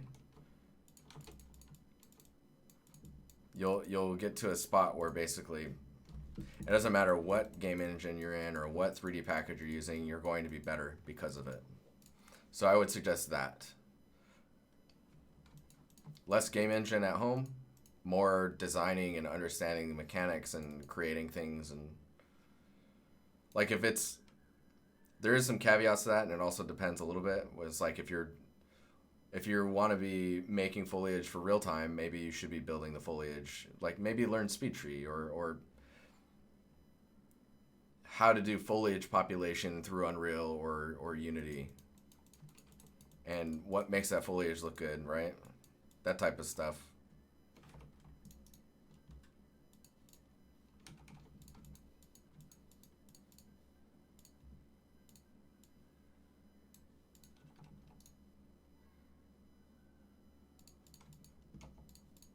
Does that answer your question? You're doing foliage exclusively in Houdini? That's I mean, that's fine.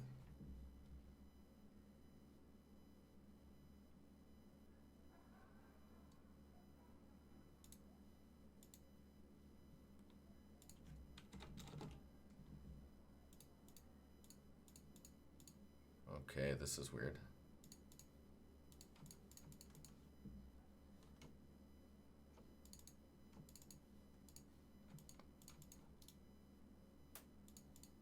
There we go.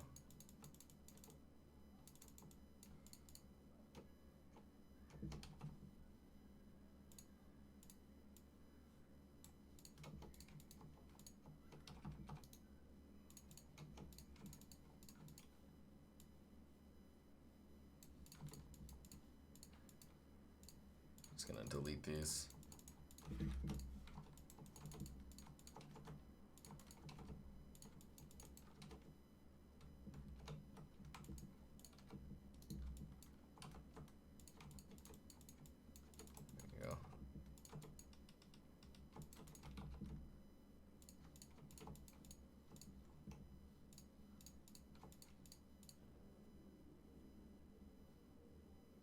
Yeah, bevel weights are sick, man, for non-destructive workflows.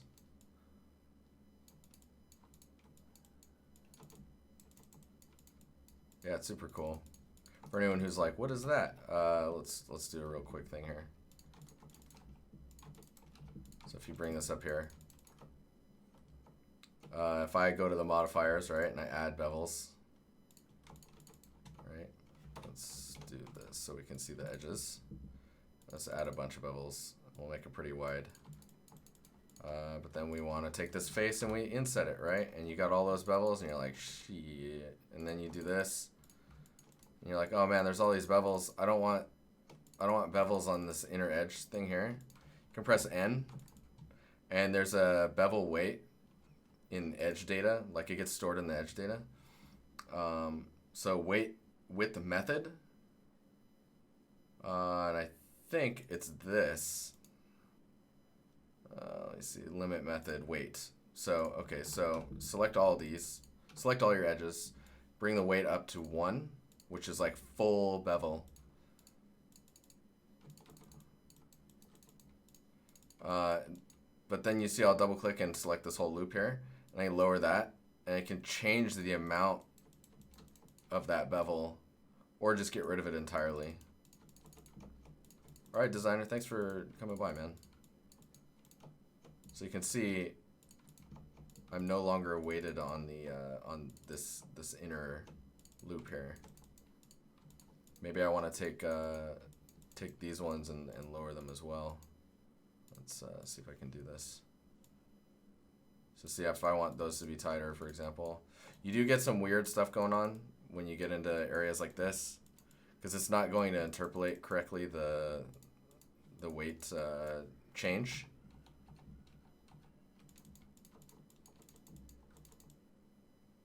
interesting, believable shapes. Yeah, so you'll want to make sure you do that in areas where it's a closed environment in that sense. You know what I mean? With the bevel thing. So speaking of design, any tips on to make interesting, believable shapes? So the key is believable, right? What kind of routine exercises can help to become better at design? So believable shapes rely on reality, right? That's what believable is. So with that said, it's all reference, all of it. Go into Pinterest. You want to get crazy? Take some really simple shape. Like, you know how I'm kind of like, I won't even.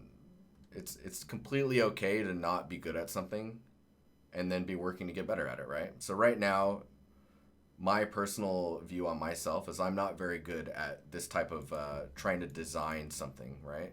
So like I'm looking at this, I'm like, okay, yeah, I probably need to block out all of my pieces first and understand like what is what. Now, if I had looked at a ton of reference, which I probably should be doing right now, if I'm looking at a ton of reference of like AC units and utility boxes and all over, right? All over the internet, there's pictures of that stuff. You'll see how things are put together and how stuff is like, how stuff's bolted together, how things interact with each other, where there would be a panel that you would be able to open up to check out the inner workings, where vents usually are. That's all leading to believable shape, believable design, right? Because that's where they're at in real life. So if you wanted to get better at that, I would say an exercise would be to find something, study all the details, yes. I would say the exercise that you should be doing is either every morning or every evening, not right before you go to bed or something like that, or right when you wake up, because you don't want to screw up your routines either, right? Find a window of time where you have an hour, maybe 2 hours max, and then just find something online. You already have a folder predetermined of stuff that you want to model that's really simple. Take those shapes, and for an hour or two every day, try and make one of those shapes. And it's okay to not finish, but just sitting there thinking about it and moving pieces around, trying to replicate things that are in real life, you'll be pushing yourself closer to a believable shape mentality, which in the end will lead to more believable shapes. You'll be able to design better as well because it'll look more natural to how we perceive design. Hopefully that answers your question. D. Do you bake the modifiers when you've done the detailing of an object, or do you leave them live? That's a good question. I mean, you probably want to have a backup of stuff sometimes, right? But in the end, I think you could keep the modifiers on as long as you keep the Blender file, right? And then when you export it out as an FBX, for example, I assume it's applying all the modifiers, but I haven't looked yet. If it's not applying them, then you have to be applying your modifiers to bake it all down. But like, you may need this control, you know. So you're getting some weird stuff going on there. Look at that.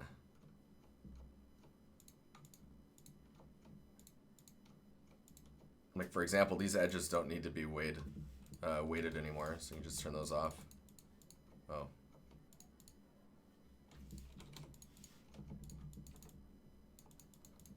And because it's a modifier, you can still go in and super nice, super useful.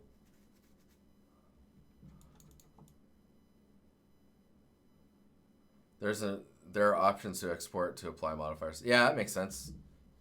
Like when you go to File Export and you have your FBX, that you can have it like check and apply all modifiers.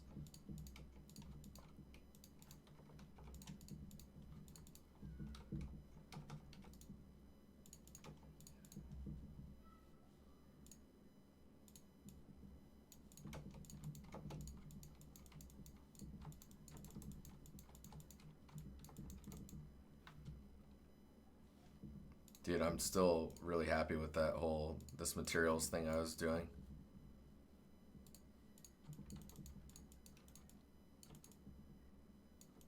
Like, what a trip.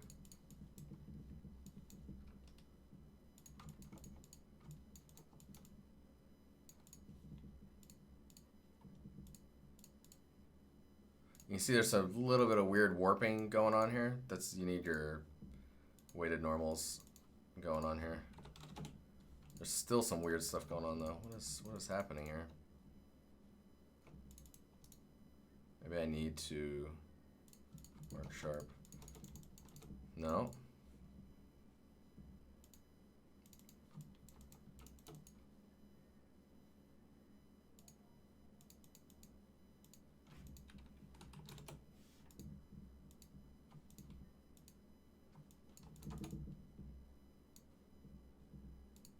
There we go.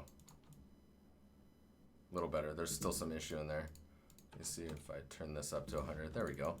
So as the keep sharp was not toggled on. Oh, that's so weird.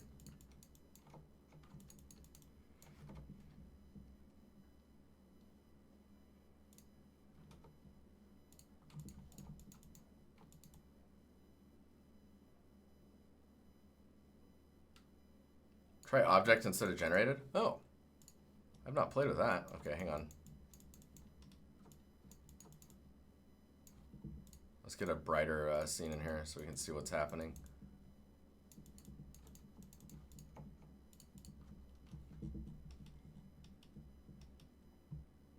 So what does object do?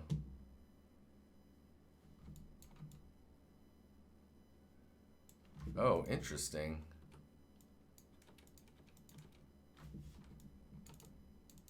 Aha. That actually is better. Hang on. Man, this screen space AO is crazy good. Like, what the heck?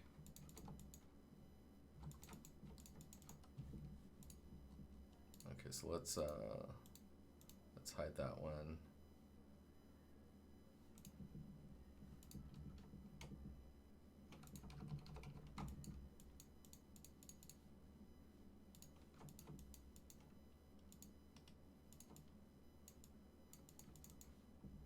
Decals.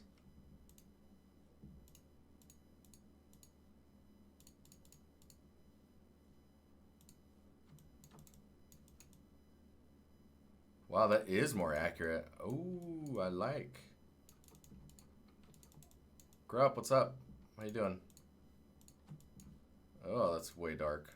Hang on here. Wait, why are these changing order now? What?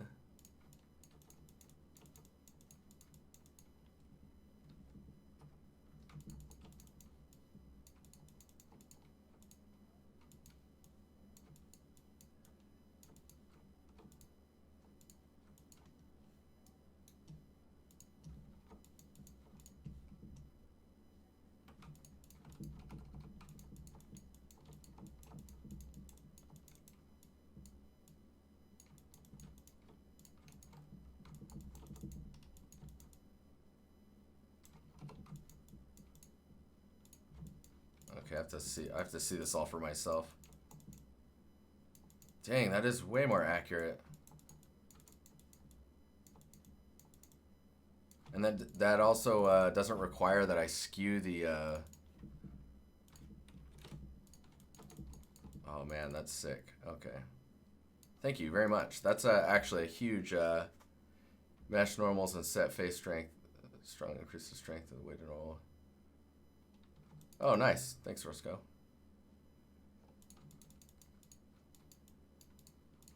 Yeah, if you look at this shape, if I edit this, you can see how simple it actually is. I'm just adding a bevel to it. It's kind of silly.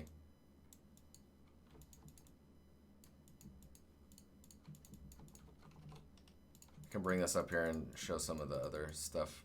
Since the stream's almost over, we only got 3 minutes, guys. If you guys have questions, just let me know. Okay, so if I do Shift A, add a cube, scale the cube down.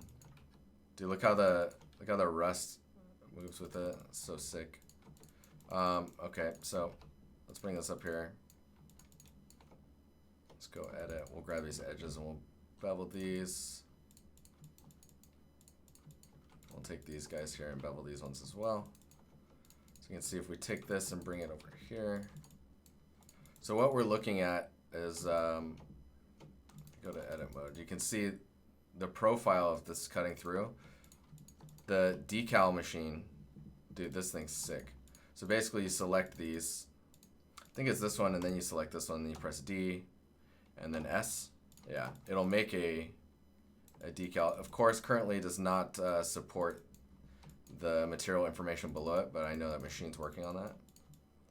And if you look, it's just pretty clean floating decal, right? That's so sick.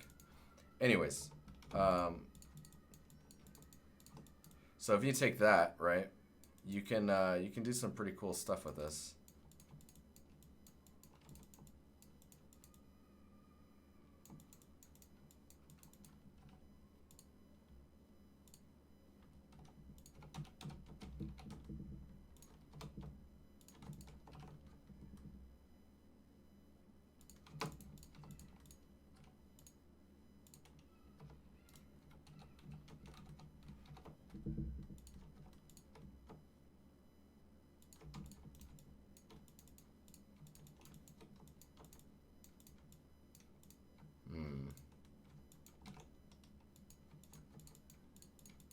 Man, I'm so happy you showed me that object instead of generated.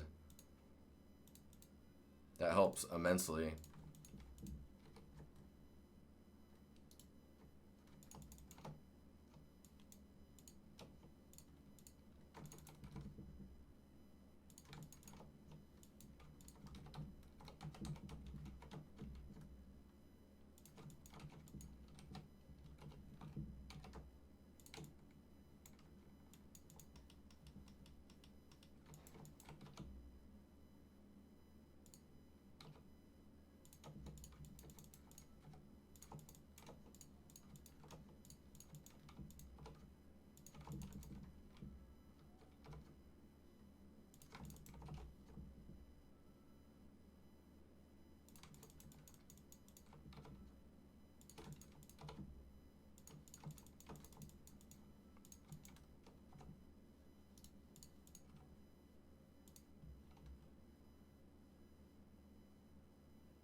So funny.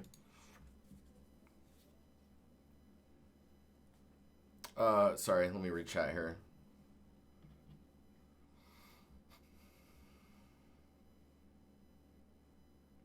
Preparing for a new personal art project? Nice. What magic is this? What's up, Marcus? How you doing?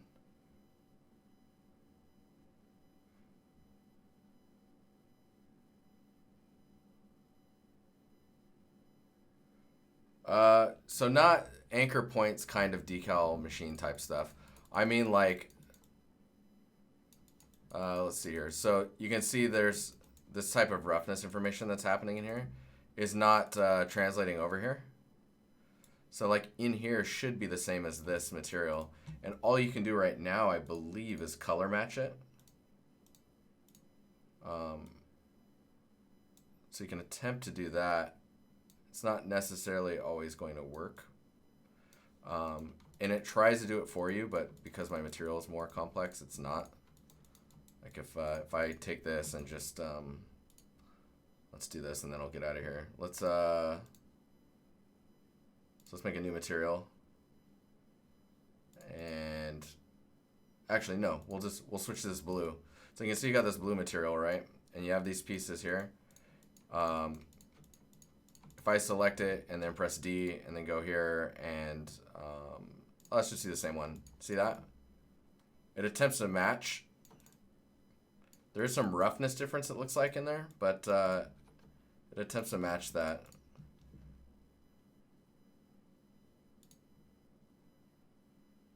Oh yeah, see the roughness has a color ramp in it.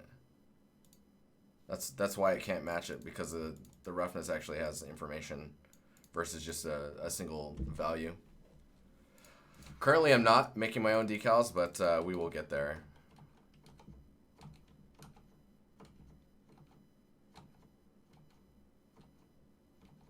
We will get there.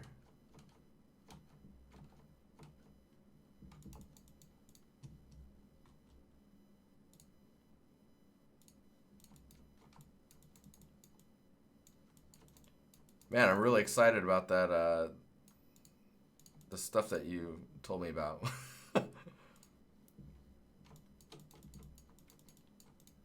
This stuff, the texture generating and doing object, it's so good. That's really helping already.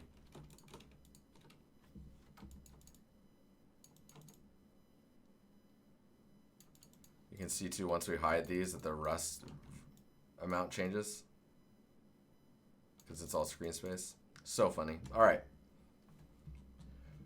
guys, I got to get out of here, but thank you everyone for hanging out. There were so many of you in here tonight.